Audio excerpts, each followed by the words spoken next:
सिंध के बाद पंजाब में भी ट्रैफिक कवानीन की खिलाफ वर्जी पर जुर्माने में बड़ा इजाफा कर दिया गया है और इस पर हुकूमत पंजाब की तरफ से ऑर्डिनेंस भी जारी किया गया है। आइए ट्रैफिक वार्डन असम से पूछते हैं कि ये नया ऑर्डिनेंस है क्या। अस्सलाम वालेकुम असलम साहब। वालेकुम सलाम, क्या हाल चाल है आपका? ठीक ठाक है? अल्हम्दुलिल्लाह ठीक ठाक, खैरियत है। आज बड़ी वेस्ट कोट पहनी हुई है। वो ये जरा मैं अभी मैं अपने साले की शादी पे जा रहा हूँ, माशाल्लाह। इसलिए वास्कट पहनी हुई है, जरा शादी में शिरकत करनी थी। मेरा ख्याल है ਤੁਹਾਡੀ ਸਹੁਰਿਆਂ ਨਾਲ ਬੰਦ ਹੀ नहीं, सिर्फ वास्कट पाई है, बाकी तो कपड़े हो ही नहीं। डांसने की जरूरत नहीं है, कपड़े एक शरीफ आदमी जो पहन ले ठीक होते हैं। मैं कोई रिश्वत थोड़ी लेता हूँ, मैं ईमानदारी से काम करता हूँ। मेरी पैंट शर्ट ठीक है, शादी के लिए मैंने वास्कट पहन लिया, दैट्स इट, बात खत्म हो गई। कपड़ों से नहीं बंदा पहचाना जाता, अपने किरदार से पहचाना जाता है। जो आपका किरदार है उसकी वजह से लोगों ने इज्जत करनी है, कपड़ों की वजह से करनी है तो ना करें। फिर मैं जानता ही नहीं जानता, मैं जानता ही नहीं। फिर आप ना जाएं शादी पे, ड्यूटी करें, आप मुझे दे दें कार्ड, मैं चले जाता हूँ। उन्होंने उधर डेगे पकाने वाला बुला लिया हुआ है, आपके जाने की जरूरत नहीं है। कार्ड लेके जाओगे मेरे सालिया ने तेन कुटन लग पैना। अच्छा असलम साहब, ये बताइए कि लोग बड़े परेशान हैं, जुर्माने इतने ज्यादा बढ़ा दिए हैं। देखें अली मुमताज साहब, बात यह है कि वो शायर कहता है ना कि लातों के बूट बातों से नहीं मानते। जब हम अपनी जुबान में प्यार मोहब्बत से रोक रोक के समझाते थे कि खुदा के लिए इशारा ना तोड़ो, इशारा तोड़ना किसी का दिल तोड़ने से ज्यादा बुरी बात है। उस वक्त किसी को मेरी बात की समझ ही नहीं आती थी, उल्टा मुझे गलत साबित करने पर तुले होते थे, शुरू बहस शुरू कर देते थे कि नहीं जी हम तो बिल्कुल ठीक आ रहे थे, आपने हमें गलत रोका है। और मैं समझा समझा के थक जाता था कि भाई जी हमारी को खानदानी दुश्मनियां नहीं चल रही आपके साथ, या आपने मेरे मकान पे कोई कब्जा नहीं कर लिया हुआ जिसका मैं इंतकाम लेने के लिए आपको रोक रहा हूँ, या फिर आपकी शक्ल देख के मुझे खुदा न खास्ता चिढ़ नहीं चढ़ रही जो मैंने हाथ दे के रोक लिया आपको। हालांकि बाद शक्लें ऐसी होती हैं जिनको बिला वजह देखते ही सख्त गुस्सा चढ़ जाता है, लेकिन मैं ड्यूटी के दौरान हर चीज को बाला टाक रखते हुए अपने गुस्से को ठंडा करके अपनी ड्यूटी देता हूँ। जो कानून कहता है मैं सिर्फ वो बात करता हूँ, कानून से हट के मैं बात ही नहीं करता। बोले जा रहे हैं, सुन ही नहीं रहे किसी की। तुसी सुना लो जी, तुसी सुना लो। सर मैं रॉन्ग थोड़ा सा आया हूँ घर, क्योंकि मेरा साथ ही था। इतना लंबा जो चक्कर काट के मैंने आना था, मैंने कहा पास ही है, मैं ऐसे ही चला जाता हूँ, इन्होंने मुझे पकड़ लिया जी।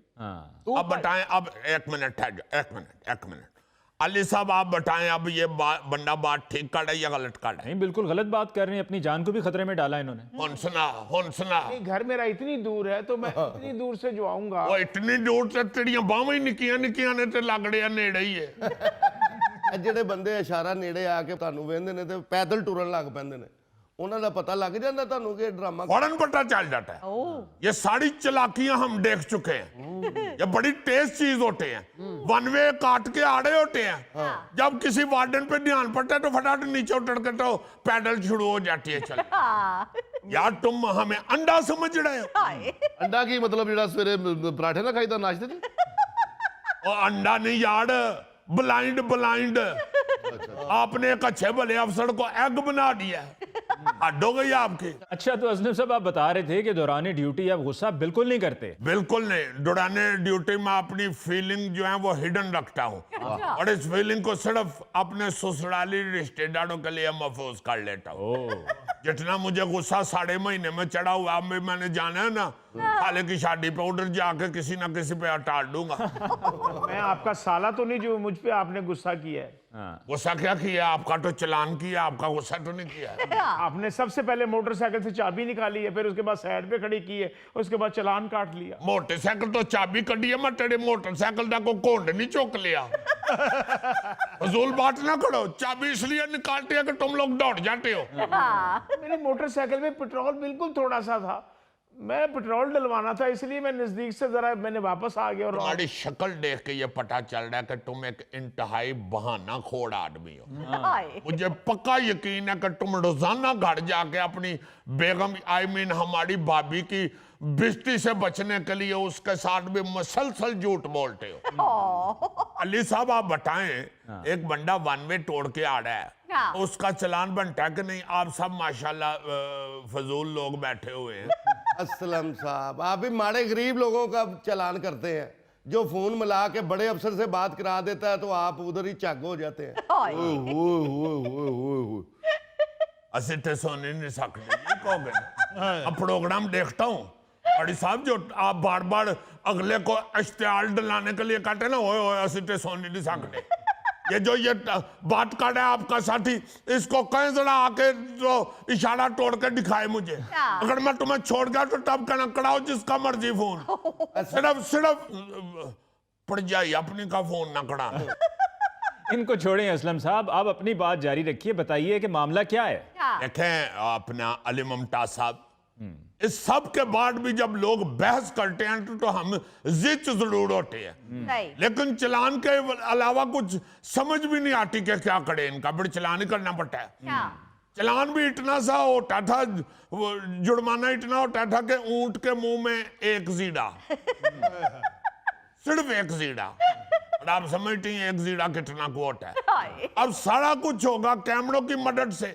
जब ई चलान की चिट आएगी ना इनकी तरफ, तो आधी तनख्वाह इनको जुर्माने में देनी पड़ेगी, फिर इनको समझ आएगी कि इशारा तोड़ना वाकई दिल तोड़ने से ज्यादा बड़ा जुर्म है। लेकिन सर इस वक्त तो मैं बिल्कुल ठीक जा रहा था। बिल्कुल गलत, बिल्कुल गलत। इतना बड़ा वहां पे लिखा हुआ कि वन वे, फिर तुम जिद करे हो। यार इसको समझाएं अली साहब, ये मुझे गुस्सा चढ़ा रहा है, हालांकि मुझे गुस्सा चढ़ता नहीं। यार समझो भाई, भाई समझो, आप क्यों अफसरों से बहस कर रहे हैं? वो भी अफसर हैं असलम साहब, मैं भी अफसर हूँ, आप बहस करी जा रहे हैं, आप सुनते नहीं है किसी की। मैं माफी चाहता हूँ, वो भी अफसर है मैं भी अफसर हूँ, कह के तुसी खोता ही खूह च सुट रहे। अब चलान कर सकते हैं? बताएं मुझे, कर सकते हैं चलान आप? मैं कर सकता हूं चलान, मुझे ठाटी है। ये तो कहाँ मैंने खोता गिरा दिया खूह पे, वो खोता तो हमारे साथ वो नुक्कर पे बैठा हुआ। पर मुझे ये तो बताए ना बोर्ड लिखा हुआ कहाँ था? अली मुमताज साहब, असल में मैं बचपन में पढ़ नहीं सका, शायद बोर्ड अंग्रेजी में लिखा हुआ था। अंग्रेजी मुझे वैसे भी नहीं आती, जब पढ़ा ही नहीं तो अंग्रेजी कैसे आएगी? गलत बात, गलत बात। ट्रैफिक की जुबान में लिखा है, ट्रैफिक के इशारों को पहले समझे, फिर लाइसेंस बनवाए और फिर मोटरसाइकिल या गाड़ी पे चले। बिल्कुल। अनपढ़ बंदा भी ट्रैफिक के इशारों को समझता है। हाँ जी, हाँ जी, हाँ जी। जहाँ पे बोर्ड लगा हुआ है वन वे का, वहां को आपको पता होना चाहिए कि ये जो साइन लगा हुआ है ये वन वे का बोर्ड है। मेरे भाई आपको ट्रैफिक के इशारे समझने चाहिए। एक बोर्ड के ऊपर दो ब्रैकेटें बनी होती हैं, इसका मतलब है कि आगे तंग पुली है, वहां पे गोगा नहीं जा सकता। यार सिर्फ तुम गोगे के पीछे पड़े रहते हो, कोई भी हैवी ट्रैफिक नहीं जा सकता।